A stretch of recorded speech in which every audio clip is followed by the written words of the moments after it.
नमस्ते, नमस्कार और आदाब मेरे सारे दोस्तों। ये आपका दोस्त और गाइड इरफान फिर से आपके साथ। आज हम बात करेंगे एक ऐसे ग्रह की जब उसकी दशा आती है तो हम सच में डर जाते हैं कि क्या होने वाला है। और जब उसका 7.5 आता है, यानी 7.5 साल का वो वक्त जब ग्रह कुछ खास राशियों में चलता है, तो डर और भी ज्यादा बढ़ जाता है, खासकर जब वो अपनी दशा के साथ भी आ जाए। तो चाहे दशा हो या 7.5, शनि लोगों के दिल में सबसे ज्यादा खौफ पैदा करता है। एक ज्योतिषी होने के नाते जो बहुत सारी कंसल्टेशन करता है, मेरे पास बहुत सारे लोग पहुंचते हैं और सवाल पूछते हैं कि शनि की दशा चल रही है, क्या होगा, या मैं अपने 7.5 में हूं, खुद को कैसे तैयार करूं।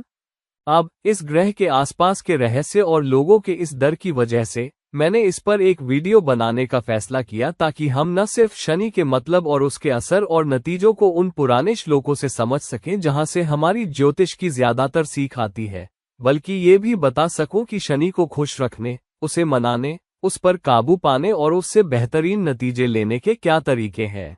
और अगर शनि हमारी कुंडली, हमारे चार्ट में अच्छी जगह पर नहीं है, तो क्या उपाय कर सकते हैं ताकि हम शनि की अच्छी नजर में रहें। तो चलिए आज यही करते हैं।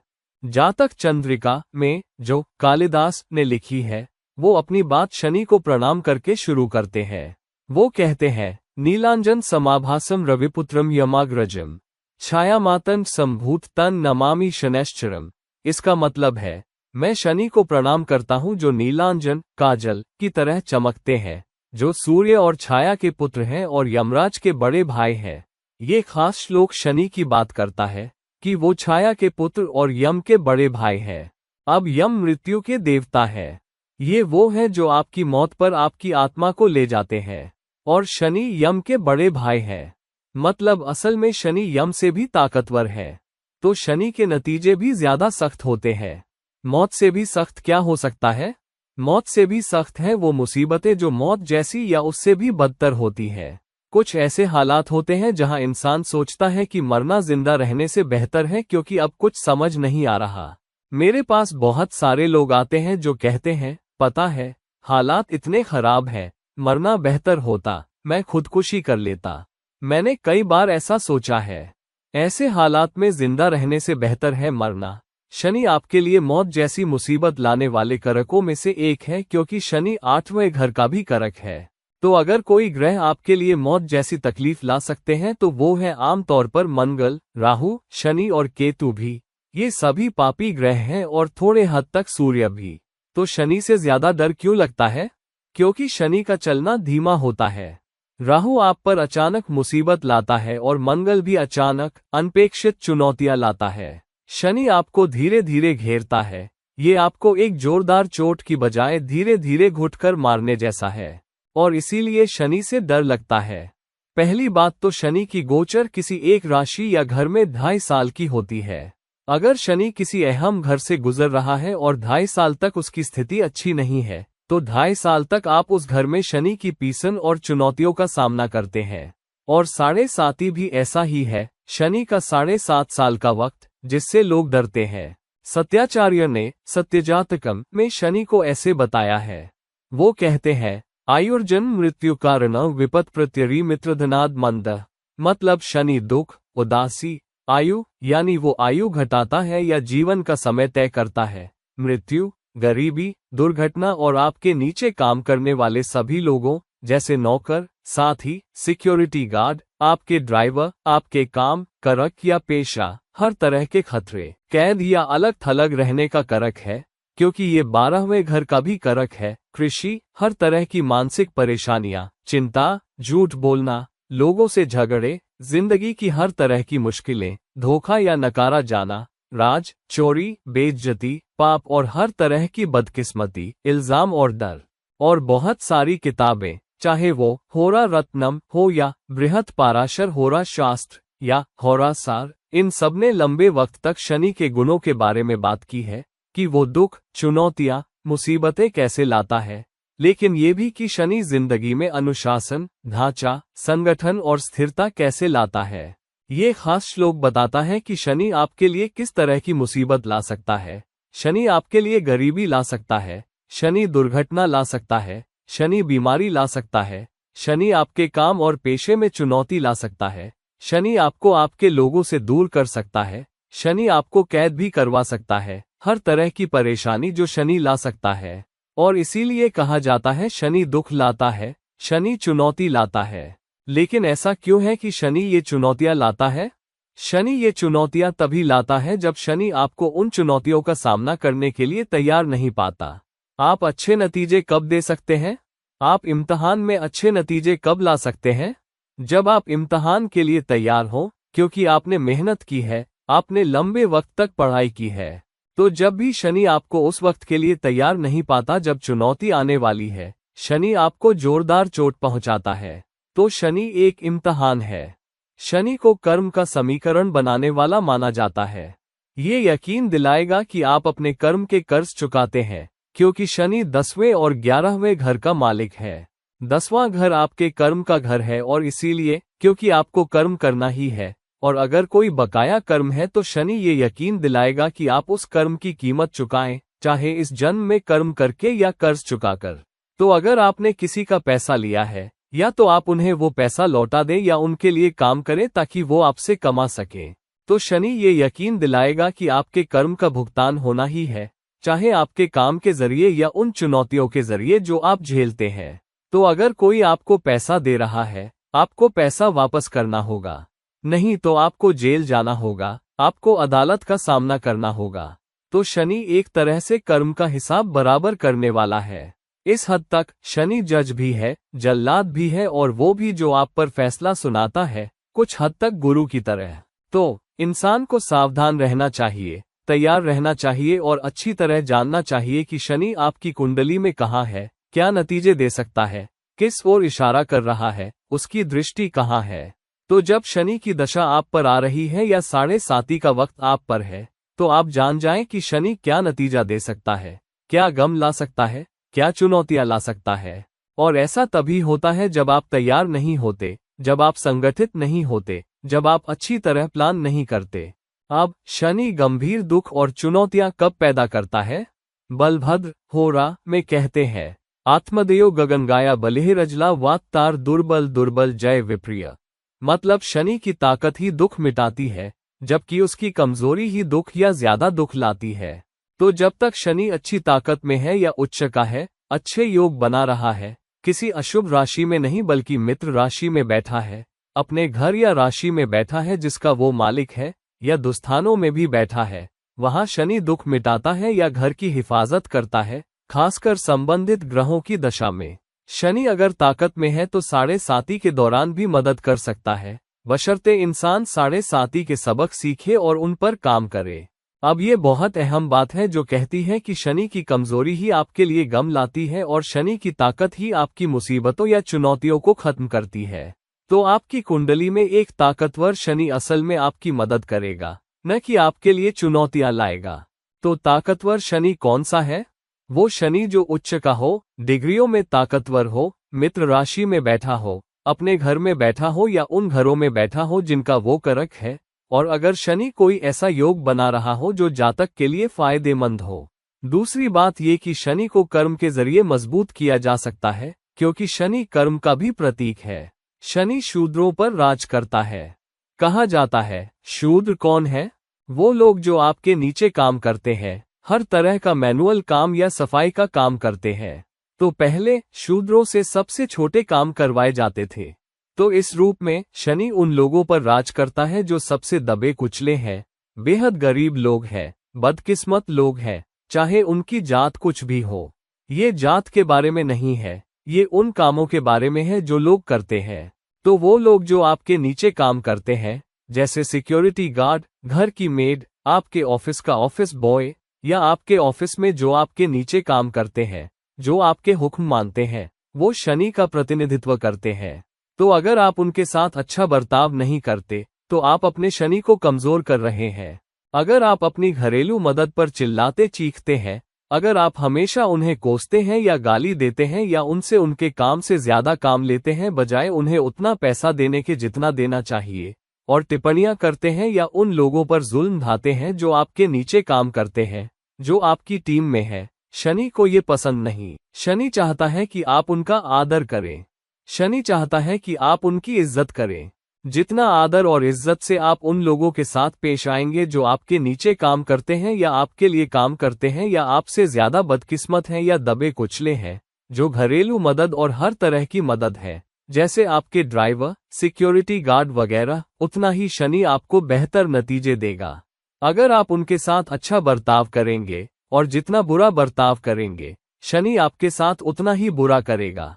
तो अगर आप सच में शनि को मजबूत करना चाहते हैं तो आप शनि को मजबूत कर सकते हैं, चाहे वो आपकी कुंडली में कहीं भी क्यों न बैठा हो, चाहे कितना भी कमजोर क्यों न हो। एक बेहतर संगठित इंसान बनकर, ज्यादा मेहनती बनकर, लगातार कोशिश करके, सब्र रखकर, विनम्र बनकर, लोगों के साथ अच्छा बर्ताव करके। क्योंकि शनि कर्म से जुड़ा है तो ये चाहता है कि आप कर्म करें और लगे रहें।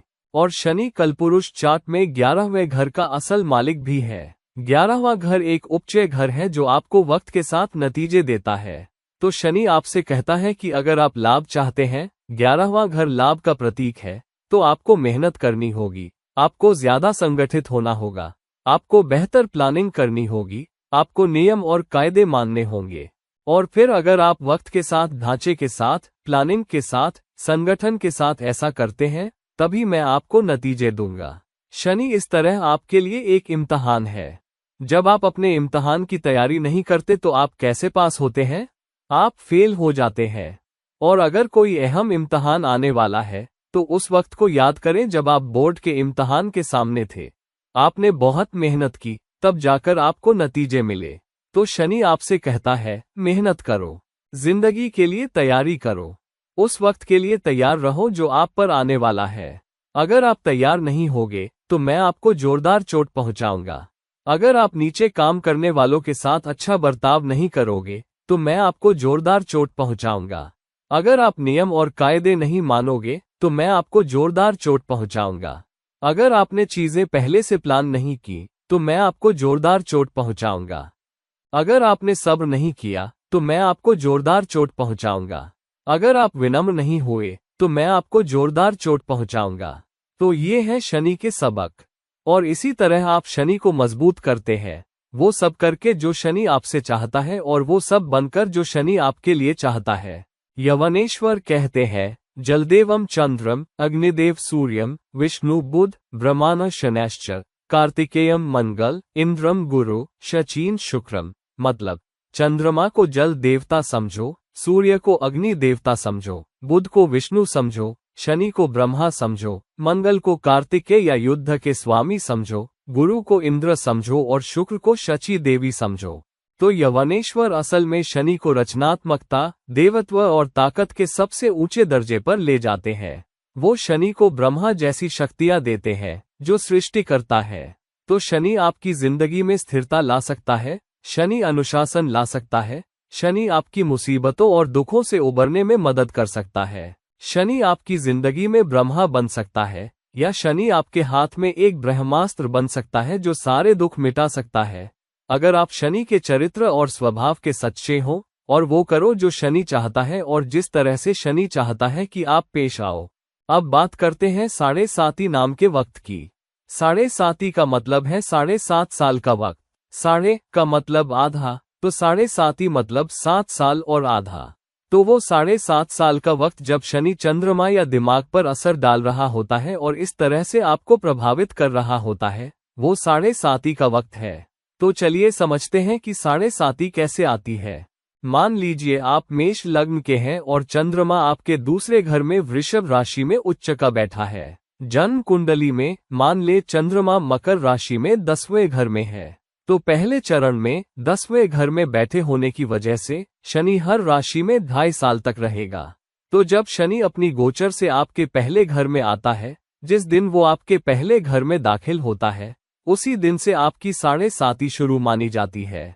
तो 7.5 का वक्त कुछ और नहीं है, चंद्रमा से पहले का घर, जिस घर में चंद्रमा बैठा है, जब शनि उसमें दाखिल होता है तो वो चंद्रमा की ओर यात्रा शुरू करता है। इसीलिए कहा जाता है कि शनि की 7.5 का उदय काल शुरू हो गया, क्योंकि अब शनि चंद्रमा की ओर बढ़ रहा है। चंद्रमा से ठीक पहले वाले घर में आकर चंद्रमा दूसरे घर में बैठा है। शनि अपनी गोचर में अभी अभी पहले घर में दाखिल हुआ है। तो जिस पल वो पहले घर में दाखिल होता है या उस घर में जो जन्म कुंडली में चंद्रमा से ठीक पहले है, वहीं से आपकी 7.5 की शुरुआत होती है।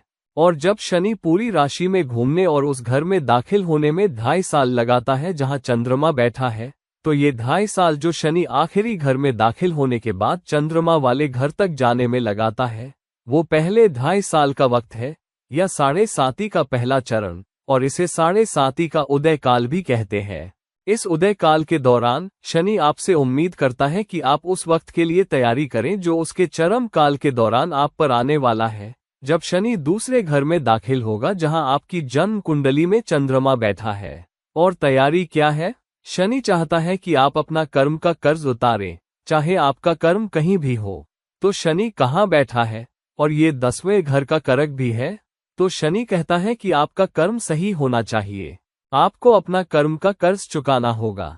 तो आपकी इस जन्म में शनि के लिए फोकस करियर पर है, काम पर है, और तभी आपको 11वें घर के लाभ मिलेंगे अगर आपने 10वें घर में मेहनत की है। अगर आपने मेहनत नहीं की, अगर आप लगे नहीं रहे, तो आपको लाभ नहीं मिलेंगे। तो पहले 2.5 साल आने वाले वक्त की तैयारी के बारे में है। आप अपने कर्म की ओर, अपने कर्म के कर्ज की ओर और उस ओर जहां शनि इशारा कर रहा है और जिसे देख रहा है, मेहनत करते हैं। तो जब शनि पहले घर में मेष राशि में है, तो क्या वो अपनी ही राशि में नीच का है? अब पहले घर में आपके आने वाले चरण, जो चरम काल और मुख्य काल है, की तैयारी के दौरान शनि आपसे उम्मीद करता है कि आप अपनी खुद की देखभाल करें, क्योंकि शनि पहले घर से गुजर रहा है, जो खुद का प्रतीक है, और खुद का मतलब घमंड, आपकी इज्जत भी है। तो शनि आपसे इस दौरान ज्यादा विनम्र रहने की उम्मीद करता है। शनि आपसे कहता है कि खुद पर फोकस करो, देखो कि तुम्हारी जिंदगी में क्या चुनौतियां हैं, तुम्हारी क्या बुरी आदतें हैं, तुम्हारी सारी खास बातें क्या हैं, तुम्हारे व्यक्तित्व में क्या कमजोरियां हैं, तुम्हारे चरित्र में क्या कमजोरियां हैं, उन सबको सुधारो। अगर लोगों के साथ काम करने में, लोगों से रिश्ते रखने में दिक्कतें हैं, लोगों ने लगातार तुम्हें फीडबैक दिया है, फीडबैक का ख्याल रखो, अपने चरित्र पर काम करो। अगर तुम गलत काम करते हो, अगर तुम आलसी हो, तो ज्यादा मेहनती बनने पर काम करो। शनि नहीं चाहता कि तुम आलसी रहो, शनि चाहता है कि तुम कड़ी मेहनत करो। पहले के जमाने में, शायद 30-40 साल पहले तक, हम ज्यादा सब्र करते थे, हम ज्यादा मेहनती थे। आज हम हर चीज के लिए शॉर्टकट चाहते हैं। लोग 1-2 साल काम करते हैं और फौरन प्रमोशन चाहते हैं। वो ज्यादा तनख्वाह चाहते हैं, ज्यादा सुविधाएं चाहते हैं, ज्यादा लग्जरी चाहते हैं। वो दूसरों से मुकाबला करते हैं और बड़ी चीजें रखने में ज्यादा घमंड है, बड़ा घर, बेहतर कार। तो हम ज्यादा नार्सिसिस्ट बन गए हैं। हमने एक दूसरे की देखभाल करना बंद कर दिया है। हमने रिश्तों पर ध्यान देना बंद कर दिया है। पैसा ज्यादा अहम हो गया है। तो शनि आपको ये मौका दे रहा है। 7.5 का वक्त है और उदय काल वो है जहां आप उन चीजों को सुधारते हैं, आप उन चीजों पर ध्यान देते हैं। अगर आप उन चीजों पर ध्यान नहीं देते जो आप में कमजोरियां हैं, चुनौतियां हैं, आपके चरित्र में, आपके व्यक्तित्व में, आपके अहंकार में, आप लोगों के साथ कैसे पेश आते हैं, तो शनि आपको अपने चरम काल में बहुत जोर से मारेगा। वहीं आपके काम, आपकी सेहत, आपके व्यक्तित्व, हर तरह की चीजों की चुनौतियां सामने आएंगी। और क्योंकि शनि पहले घर में नीच का है, दुर्घटनाएं भी हो सकती हैं, सेहत खराब हो सकती है। और फिर दूसरे 2.5 साल, जब शनि अब उस घर में है जहां चंद्रमा बैठा है, आपकी ज्यादातर चुनौतियां सामने आएंगी और आपको समझ नहीं आएगा कि कहां जाएं। वो 2.5 साल दिखाएंगे कि शनि आपकी जन्म कुंडली में कहां फोकस या दृष्टि डाल रहा है और दूसरे ग्रह कहां कमजोरी दिखा रहे हैं।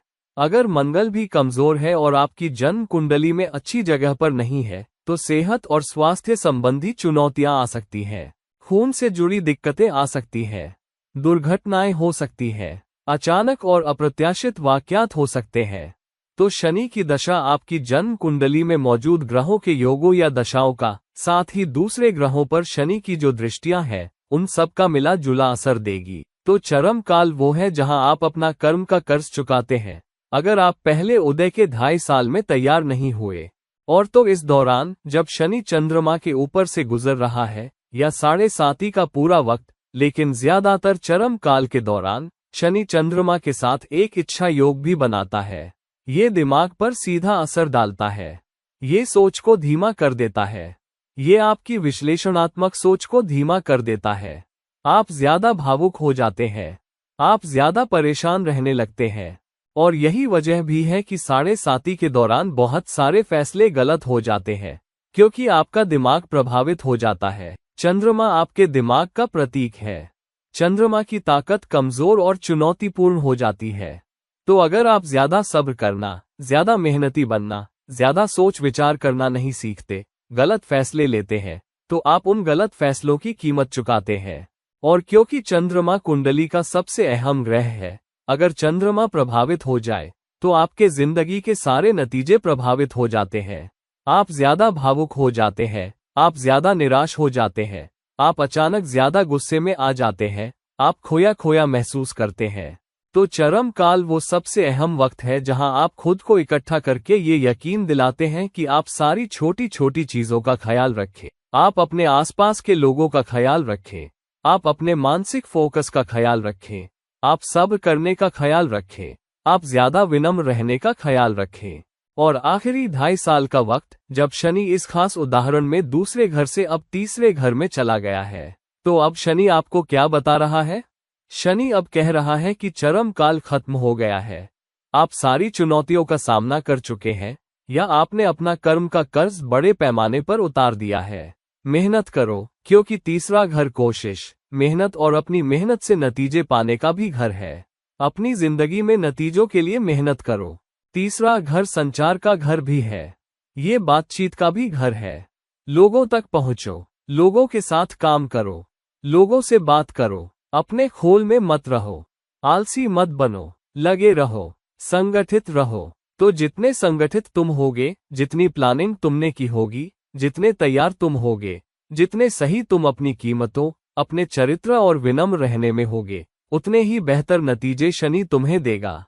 और हो सकता है तुम कम बुरे नतीजों के साथ बच निकलो, बल्कि साढ़े साती के दौरान बेहतर नतीजे मिलें। अगर शनि न सिर्फ तुम्हारी जन्म कुंडली में अच्छी जगह पर बैठा है, बल्कि तुम साढ़े साती के दौरान अपने काम में भी सही हो, तो डरने की बजाय साढ़े साती का वक्त वापस झांकने का, अपनी जिंदगी की देखभाल करने का, अपनी जिंदगी को फिर से देखने का, जिंदगी के फोकस को फिर से देखने का, अपने कर्म पर ध्यान देने का, जहां आपको जाना है वहां फोकस करने का वक्त है। प्लानिंग को देखो, खुद को संगठित करने पर फिर से ध्यान दो, एक कदम पीछे हटकर देखो, क्या मैं सही दिशा में जा रहा हूं? तो एक तरह से साढ़े साती एक चेक एंड बैलेंस का वक्त है। ये आपसे कह रहा है कि रुको, अपनी जिंदगी का हिसाब किताब लगाओ और फिर आगे बढ़ो। तो जो लोग ज्यादा समझदार होंगे, वो साढ़े साती के वक्त का इस्तेमाल करेंगे, बजाय इसके कि चीजों में सिर के बल कूदें और हासिल करने की कोशिश करें, अपना कर्म सही करने की कोशिश करें, जिंदगी के मकसद को सही करने की कोशिश करें। साढ़े साती के दौरान जिंदगी के मकसद की ओर सही इशारा करो। और अगर आप अच्छी तरह तैयार नहीं हैं, अगर आप ये नहीं समझते, तो आपको जोरदार चोट लगती है। तो मेरी सलाह किसी भी इंसान को जो साढ़े साती के करीब है या साढ़े साती में है, वो ये है कि एक कदम पीछे लो, ज्यादा सब्र करो, ज्यादा मेहनती बनो, कड़ी मेहनत के लिए तैयार रहो, अपने भावनात्मक संतुलन का ख्याल रखो, अपने आसपास के लोगों से बात करो, उन लोगों का ख्याल रखो जो आपके हितैषी हैं, उनसे कोई सुझाव के लिए संपर्क करो, और उन और भी समझदार बुजुर्ग लोगों से जिन पर आप भरोसा कर सकते हो, और नीचे काम करने वालों के साथ अच्छा बर्ताव करो। और साढ़े साती के बाद आने वाली जिंदगी के लिए तैयार रहो, उसके लिए तैयार हो जाओ। उस जिंदगी के इर्द गिर्द खुद को संगठित करो जो इसके बाद आती है, क्योंकि आपका ज्यादातर कर्म का कर्ज आपने अपनी साढ़े साती के दौरान उतार दिया होगा, चाहे अच्छे के लिए या बुरे के लिए। एक बहुत ही खूबसूरत कहानी है मध्य वेद की रात से पहले के दिन की, जो द्रौपदी के स्वयंवर से जुड़ी है। अर्जुन को द्रौपदी के स्वयंवर की प्रतियोगिता के हिस्से के तौर पर मछली की आंख पर निशाना लगाना था, और मछली की आंख को भेदने को मध्य वेद कहा जाता था।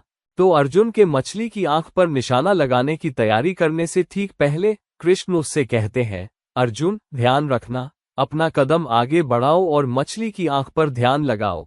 अर्जुन कहता है, अगर मुझे सब कुछ करना है तो तुम क्या करोगे?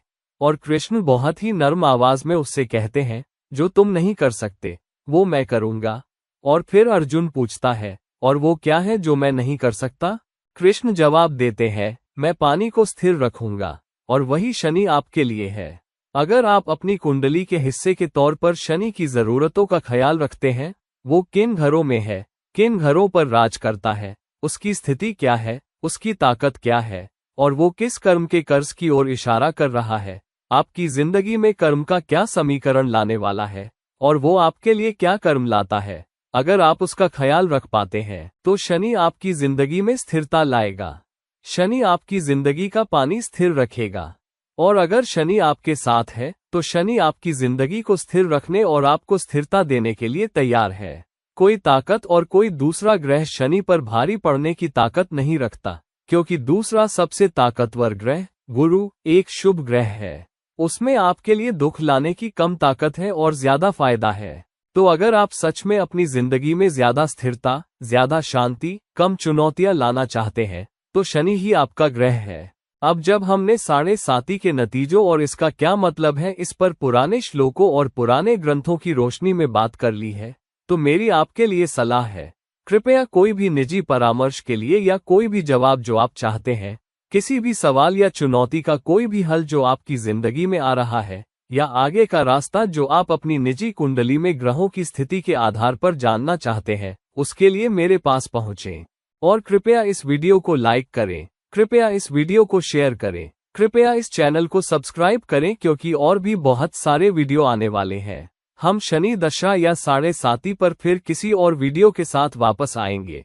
हम थोड़े अलग नतीजों पर बात करेंगे।